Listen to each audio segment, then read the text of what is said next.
तो बच्चों, हम उम्मीद करते हैं कि आप बहुत अच्छे होंगे, अपना ध्यान रखे होंगे और स्वस्थ होंगे।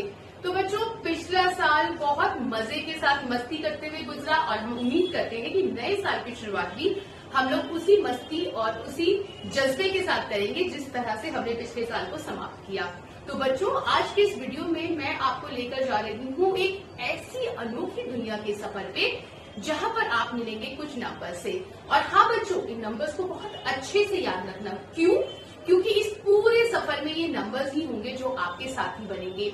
ये नंबर्स ही होंगे जिनको सीढ़ी बनाकर आप आगे की तरफ बढ़ते जाएंगे। तो याद रखना इन नंबर्स को, क्योंकि गणित की दुनिया का जो ये सफर है इसे आसान करने में ये नंबर्स आपकी बहुत बहुत बहुत सहायता करेंगे। अच्छा, एक और जरूरी बात बच्चों जो आपको याद रखनी है कि ये हमारी FLN क्लास का फर्स्ट वीडियो है, ठीक है। तो जो बातें मैं आपको इस वीडियो में बताने जा रही हूँ, आगे आने वाले जो वीडियोस हैं उसमें इन सभी बातों को कनेक्ट करके हम आगे की ओर बढ़ेंगे। तो दो बातें आप लोगों को याद रखनी है। एक तो इन नंबर्स को अपना दोस्त बनाना है, दूसरी वीडियो में बताए गए सभी कंसेप्ट को या जो बातें हम आपको सिखाएंगे उन्हें याद रखना है। तो चले इस अनोखे सफर की ओर, लेट्स गो। तो बच्चों, नंबर्स की ये दुनिया बहुत ही विचित्र है, बहुत ही अलग है। क्या कभी आपने सोचा है कि जब हम कहते हैं एक गाय के 4 पैर होते हैं तो हम उनकी संख्या 4 ही क्यों बताते हैं? या हम कहते हैं आसमान में एक चांद है, तो ये जो एक है ये क्या होता है? इसे एक नाम दिया किसने और ये कैसा दिखता है? जैसे सूरज भी एक है, तो इस एक नंबर का बार बार प्रयोग क्यों किया जाता है? अब देखो, एक और सवाल है कि मीना के पास 4 टॉफी थी, उसने 2 टॉफी अपनी सहेली रीना को दे दी, तो उसके पास कितनी टॉफीज बची?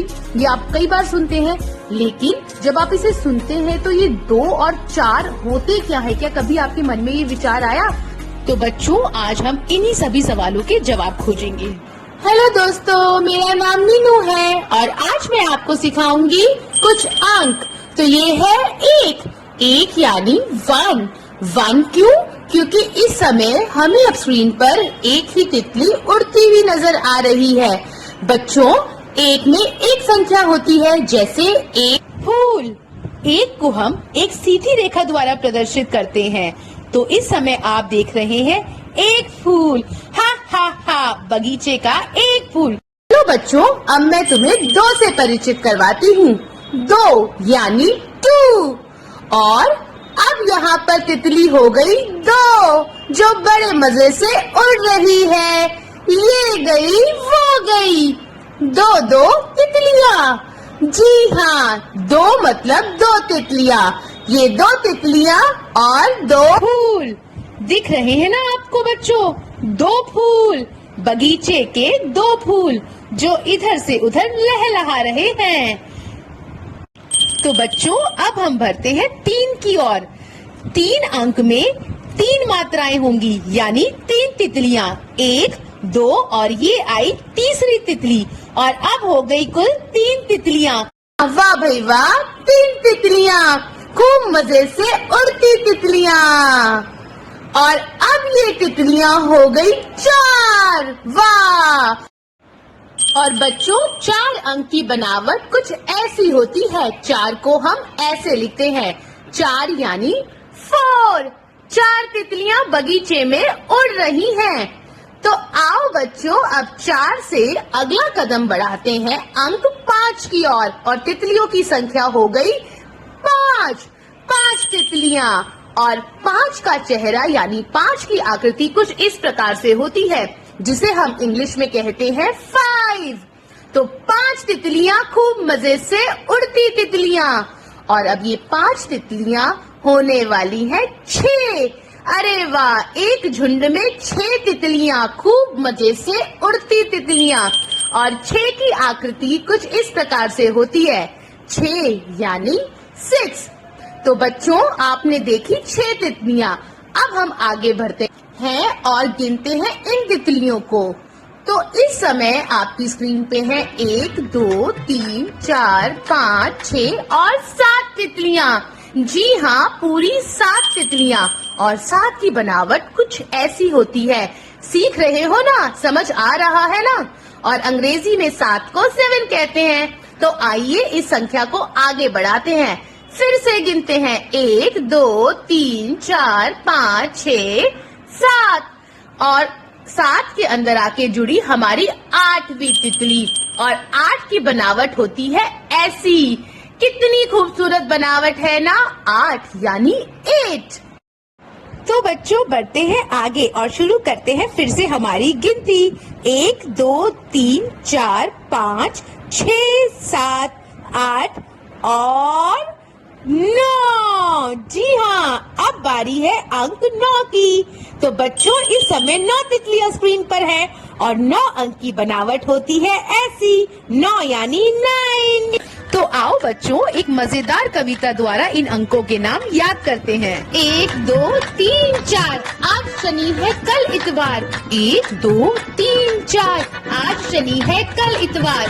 5 6 7 8 5 6 7 8 याद करेंगे सारा पाठ। इसके आगे 9 है भाई, इसके आगे 9 है भाई। खत्म हुई आज की पढ़ाई। आओ बच्चों गिनते हैं और पता करते हैं। तो बच्चों इस समय आपको अपनी स्क्रीन पर कितनी पेंसिल्स दिखाई दे रही है? 1 2 3। अरे वाह शाबाश। और कितने पंखे दिखाई दे रहे हैं? गिनो। जी हाँ 2। और कितने बैलून्स हैं इस समय आपके सामने? तो हम इन्हें गिनते हैं 1 2 3 4 5 और 6। जी हाँ ये 6 हैं। और कितनी हैट्स हैं आपके सामने इस समय? 1। शाबाश, आप बहुत अच्छा कर रहे हैं। और ग्लासेस कितने हुए? 1 2 3 4 5। बहुत अच्छे। तो आगे बढ़ते हैं और कुछ और अनुमान लगाते हैं। तो बच्चों कितनी बिल्लियां हैं दोनों तरफ और कौन सी ज्यादा है? जी हाँ ये वाली बिल्लियां ज्यादा है। बेल्स में कौन सी ज्यादा है? ये वाली साइड पर। जी बच्चों यहाँ चम्मचों की संख्या तो मुझे बराबर लग रही है, आपको कौन सी ज्यादा लग रही है? चले गिनते हैं कि एक साइड पे शायद 6 है और दूसरी साइड पर 5। अरे हाँ आप बिल्कुल सही हैं, 6 संख्या ज्यादा है, इस साइड ज्यादा चम्मच हैं।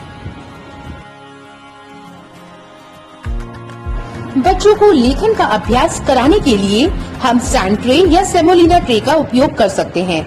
जैसा कि इस समय आप देख रहे हैं, एक की आकृति को आप बड़े ही आसानी से सेमोलिना ट्रे में बना सकते हैं। यहाँ मैंने सूजी का प्रयोग किया है। ये देखिए एक की दूसरी आकृति भी आप बनवा सकते हैं और ये एक बहुत ही सस्ता, टिकाऊ व आसान टीचिंग एड है जो आप आराम से बना सकते हैं। और एक बार आप इसे जब हिलाएंगे तो ये दोबारा यूज करने के लिए तैयार है। 2 इस ट्रे का प्रयोग करते समय ये हमेशा ध्यान रखिए कि आप बच्चे को जब भी वर्ण रचना या संख्या रचना करवाएं तो उन्हें बोलने के लिए प्रेरित कीजिए कि बच्चा बोल बोल कर लिखे। यदि बच्चा ऐसा करता है तो उसके कंसेप्ट बहुत ही क्लियर हो जाएंगे तथा वह एक शब्द वर्ण का विन्यास भी समझ जाएगा कि उन्हें किस तरीके से एक पर्टिकुलर डिजिट की बनावट करनी है। तो आप सभी अंकों को इसी प्रकार से इस सेमोलिना अथवा सूजी की ट्रे में या सैंड ट्रे में यानी रेत की ट्रे में बनवा सकते हैं।